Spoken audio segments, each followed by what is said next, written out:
বাড়িতে তেমন কিছু সবজি ছিল না, তাই যেটুকু সবজি ছিল ওটা দিয়ে আজ খিচুড়ি বানিয়েছি, আর তার সাথে ছিল ডিম ভাজা। তো সেটাই দুপুরে বসে বসে খাচ্ছিলাম সবাই মিলে। আর সেরকমভাবে ভিডিও কিছু শ্যুট করা হয়নি। সন্ধ্যাবেলা আমি প্রতিদিন যবে থেকে প্রেগনেন্ট হয়েছি তবে থেকে আমি শ্রীমদ্ ভগবত গীতা পড়ি। তো সন্ধ্যাবেলা আমি বসে পড়েছি গীতা পড়তে। প্রথমে শিব নাম করে তারপরে আমি গীতাটা পড়ি। এটা আমার মনে হয়, তাই আমি এটা করি। তো ফার্স্টে আমি প্রতিদিন 4 পৃষ্ঠা করে গীতা পড়ি, ছোট গীতাটাই, কোনো বড় গীতা নয় তবে।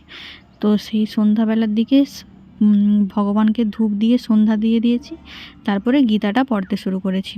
ওখানে আসন ছিল, আসনটাতে বসে আর পেপার কাগজের ওপরে, আমি তো নিচে এরকম নুতে পারি না কারণ পেটটাতে ভীষণ পরিমাণ লাগে, সে কারণে এভাবেই আমি গীতাটা পড়ে নিই। তো সবাই বলে প্রেগনেন্ট হওয়ার সময় নাকি গীতাটা পড়লে খুব ভালো, সে কারণেই আমাকে একজন বলেছিল, আর বাড়ির ঠাকুরমশাই বলেছিল। সেই দিন থেকেই আমি পড়াটা শুরু করেছি।